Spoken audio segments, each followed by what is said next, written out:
In a small room, a baby is tied to a potty chair. For years, she remains tied to the same chair until she grows into an adolescent. At 13 years old, Katie Standen scans a magazine and sees images of people with parts of their bodies drawn over. Her father, Wesley, enters the room, throws out the magazine, and starts feeding her. Katie spits out the food, so he warns her not to do it again. When she spills again, he screams at her and smears the food on her face. Meanwhile, Katie's blind mother, Louise, listens to her son, Billy, who struggles with reading a letter. She feels unsettled by her husband's mistreatment but doesn't do anything. That night, Katie lies in a crib with her hands chained to its rail, unable to sleep. In the living room, Wesley cleans his pistol while Louise lies on the sofa. Louise reminds her husband of his promise that once Katie lives past the age of 12, they will seek help. In response, Wesley points his unloaded pistol at her and pulls the trigger, scaring her. The next morning, Wesley leaves, and Louise immediately wakes Billy to release Katie. In her room, they find a pale-faced Katie trapped in the crib. Billy worries that he'll get killed if Wesley finds out, so Louise tells him to claim that he doesn't know how they got out. Still, he helps Katie out of the crib and changes her clothes. Louise soon goes to the welfare office with Katie clutching to her arm. A social worker notices Katie's appalling condition, growing more worried when Louise confirms that Katie's her daughter. Soon, Louise and Wesley get charged with child neglect. As he drives home after making bail, Wesley is humiliated as the news covers their story, with reporters sympathizing with the malnourished child who hadn't even learned how to speak. One day, Louise and her lawyer get bombarded by reporters as they walk to the courtroom. Her lawyer insists that Louise is also a victim of her husband. Meanwhile, Wesley peeks through the window as onlookers gather outside their house, now infamous for his mistreatment. The shame Wesley feels prompts him to end his life, leaving behind a note saying, "The world will never understand." At the same time, Louise pleads not guilty to endangering Katie. Katie is soon taken to a children's hospital, where a team of specialists discover that she's near the critical period, according to Lenneberg's hypothesis. This means that Katie may no longer learn a language once she hits puberty. Dr. Norman Glazer instructs a linguistics student, Sandra Tannen, to get to know Katie before she conducts tests. Norman then introduces Sandra and himself to Katie while she interacts with Dr. Stan York. Sandra kneels before the child, and Katie curiously touches her face and hair. The next day, Stan and Sandra begin their study while educating Katie. Katie sneezes in front of them, so Stan shows her the proper way by using a tissue to cover her nose. However, Katie just holds the tissue and sneezes openly again. During lunchtime, Stan teaches Katie how to chew, as he notices that she wasn't given enough time to chew before. Suddenly, the lunch lady hands Katie a green pail as she remembers that she likes it. Stan asks how the lady knew that, so she claims that Katie didn't use words but interacted with her actions, which fascinates Stan. In class, Sandra observes Katie interacting with her special education teacher, Judy Bingham, and other children. Judy praises Katie when she answers a question correctly, and the girl even mimics the word good to her teacher. Later, Judy passively complains to Sandra about how the hospital has gotten a grant but sought help from a graduate student instead of an expert. She questions if Sandra is qualified to teach Katie how to speak, but Sandra clarifies that she's only documenting Katie's progress. Judy then blatantly tells her that Katie's her ticket of fame, which surprises Sandra. That evening, Sandra shares Judy's ambition with Norman's family. Though she agrees that Judy is a good teacher, her plot to become famous through Katie makes Sandra doubt the woman. Norman assures her that Judy is eccentric but well-meaning. The next day, Sandra, Stan, and Katie meet with Louise at the canteen. While they speak, Sandra and Stan move away to discuss if Sandra can ask Louise about Katie's past. Stan reminds her that the court declared Louise a victim, but Sandra wants to know why they isolated Katie. He advises her to be patient as Louise is the only one they can connect with about Katie's past. Afterward, the two accompany Katie outside. While on the trip, Sandra notices Katie touching herself in the back seat, surprising them both. They soon arrive at the supermarket where Katie begins to grab what she sees, even a man's back.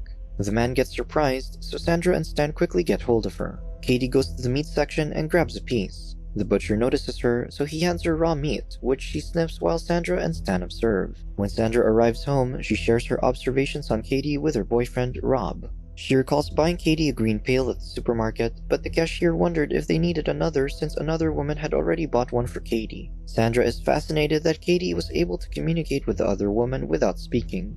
The next day, the team put Katie on a hospital bed while connected to an EEG to test her brain activity. Dr. Lacey talks about social isolation with the team, while Katie wakes up and notices them. Worried, Sandra asks if she can go inside, but Lacey assures her that Katie will go back to sleep. Still, Sandra enters the room and stops Katie from removing the nodes on her head. She sings Katie a lullaby that calms her down. The girl then smiles and calls her Sandra silly. Meanwhile, Lacey shows the team the spindles, which indicates a sign of retardation from birth. This makes Stan feel uneasy. Afterward, Stan and Sandra walk with Katie outside. They talk about Katie's vocabulary and Lacey's analysis, which can either be right or wrong. Sandra, however, argues that Katie was able to speak during her 16th month with them, implying that his diagnosis must be wrong. While they speak, Katie wanders towards a house, but a dog barks in front of her, making her scream. This triggers a memory of when her father growled like a dog to scare her. At the hospital, while Sandra talks to Katie, Judy approaches them and invites the girl to stay at her place, claiming it's to let her experience a normal home. Suspicious, Sandra reminds her of what she said about her real motive, but Katie seems excited over the idea. The next morning, Rob picks up the phone and tells Sandra that Katie is being quarantined at Judy's house. Sandra later complains about this to Norman in his office, suspecting that Judy is lying about getting sick with rubella to keep Katie in her home. However, Norman insists they can't risk infecting the rest of the children in the hospital, so they have to tend to Katie at Judy's house. Days later, Sandra visits Judy's house to check on Katie. Since Katie wants to go to the store, Sandra takes her there and watches her interact with the butcher again. That night, Sandra gets fascinated by Katie's progress and praises Judy. However, Judy brings up Katie's fondness for touching herself. She thinks that she's learned it from adults, but Sandra argues that it's not the case since Katie wasn't able to develop language. Judy then asks if it applies to sensual instincts, to which Sandra replies that even infants do similar things. Soon at Norman's office, Stan reveals that Judy accused him of touching Katie, which forces him to resign. Because of this, Sandra goes to Judy's house to confront her. However, Judy tells her that her visits are exhausting Katie, so she requests that she stop. She also reveals that she applied as Katie's guardian, which puts her in her custody. Sandra reminds her that she's isolating Katie again, and asks who she will accuse next to keep Katie away. Judy slams the door and draws the curtains in response. At the office, Sandra continues to worry for Katie until Norman announces that he and his wife have decided to apply as Katie's foster parents. This gives Sandra hope. Soon, Norman picks up Katie, but Judy accuses him of depriving Katie of staying at a good home. She also threatens Norman and his team, but can't stop them nonetheless. At her new home, Katie picks up a magazine and sees images of dogs, triggering her fear. She quickly throws it away and throws a tantrum, which Norman's wife, Beverly, notices. Beverly sees the girl scratching herself, so she tries to stop her. Beverly starts beating a pillow to show her another way to release her anger, which piques Katie's interest. Soon, Norman documents how Katie learns to express her anger by beating a pillow. Afterward, Sandra teaches Katie how to read. Norman's daughter suddenly accuses Katie of stealing her hairbrush, so Norman comforts his daughter as she struggles to live with her new foster sister. Katie then asks Sandra to play the piano, but as she does, Katie recalls her previous life in isolation. That night, in her bed, Katie gets Rachel's hairbrush underneath her pillow and caresses it. The following day, Louise, who has gotten her cataracts removed, visits Katie at Glazer's. She sees her daughter for the first time since she went blind, and Katie tells her that she's happy to meet her. At the dinner table, Katie tries to reach for the applesauce, so Beverly and Sandra convince her to ask for it vocally. However, Louise tells them not to force her if she doesn't want to. After dinner, Louise hugs Katie goodbye before leaving. In the kitchen, Beverly worries that Louise is overwhelmed at the idea that someone else is acting like Katie's mother. Norman agrees that she must have felt powerless. The next morning, Beverly wakes Katie for breakfast, only to find out that she just had her period. Because of this, Beverly asks Sandra to visit as they discuss Katie reaching puberty. Norman thinks that if they could still teach Katie a language, they might be able to disprove Lenneberg's hypothesis. Sandra worries for the girl, but she trusts that Katie will prove the hypothesis wrong. Soon, Katie goes to the kindergarten where she's introduced to her younger classmates. After school, she rides the school bus and becomes interested in the driver, Kurt, whom she clings to even after being taken home. That evening, Sandra shares with Rob what happened with Katie and Kurt. However, with all the stories Rob has heard about Katie, he's disappointed that he hasn't met her yet. The next day, Sandra teaches Katie sentence construction, which the girl struggles to do. Norman arrives and sees that specialists from the National Institute of Mental Health are there to see their study about Katie. While they talk, Katie spits on the floor, so Sandra reprimands her. That evening, Norman complains that the specialists weren't pleased with the study. Sandra worries about losing their grant, but Norman assures her that they won't. While at school, Katie draws a suggestive picture, implying that Kurt loves her. Her classmate sees this and hands her drawing to their teacher, so Katie slaps him out of anger. This surprises the teacher, so she pulls her away. At home, Sandra plays a song on the piano that triggers Katie's memory of when Wesley beat her. The woman notices Katie getting scared, but the child can't say what she's feeling. To help her cope, Sandra takes Katie and Louise to the beach the following day.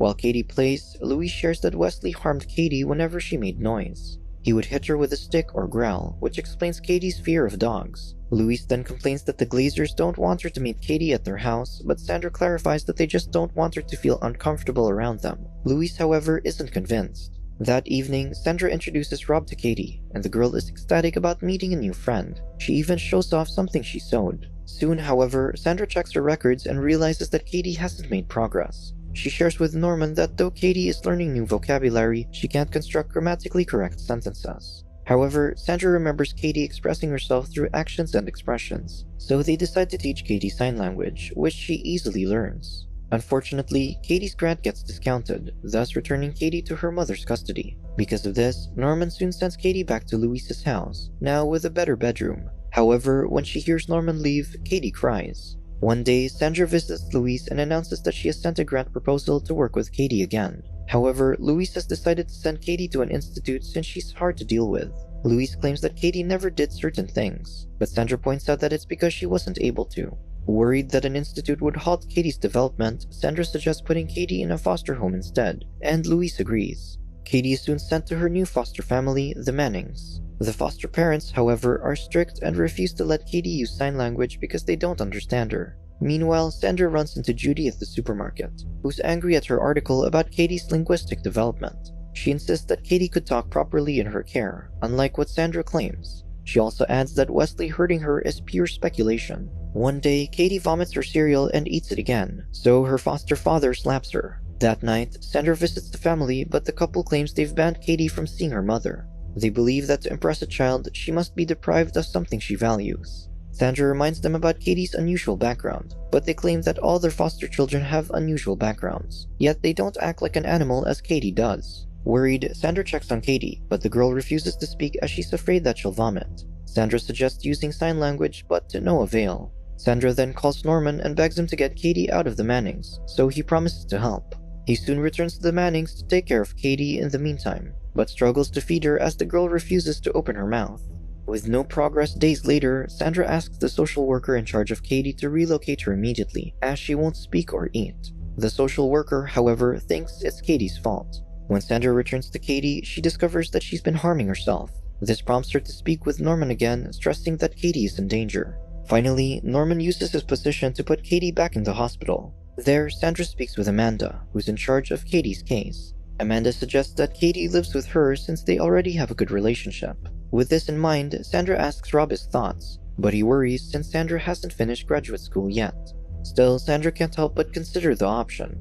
When Sandra visits Katie at the hospital again, she finds out that Louise has relocated Katie. With that, Sandra goes to Louise, who insists that she place Katie somewhere that she chose. She believes that Sandra manipulated Katie through the test they conducted and that her influence was why Katie didn't get along with the Mannings. Louise accuses Sandra of using Katie as a science project, so she forbids her and the team to see her daughter. Despite her worries, Sandra understands that she can't fight this, so she just asks Louise why Wesley isolated Katie. Louise reveals that after Wesley's mother died, he started to project his feelings for his mother onto Katie. Wesley wanted to live at his mother's house and keep her room as it was, so Louise and Billy had to sleep in the living room. Katie, on the other hand, had her own room, because she was developmentally disabled. Since Wesley didn't trust doctors and thought they'd take her away, he isolated Katie, thinking that she only had a few years to live. However, Katie continued to grow, and Louise went blind, so Wesley became her primary caregiver.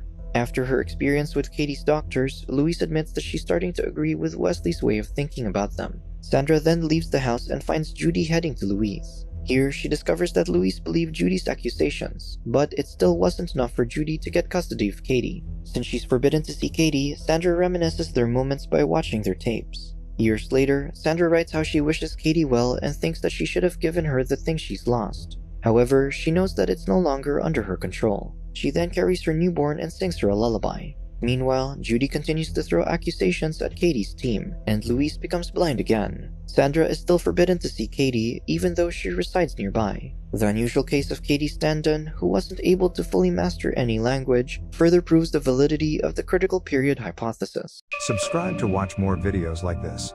Turn on notifications. And leave a like, it really helps the channel out. Thank you for watching.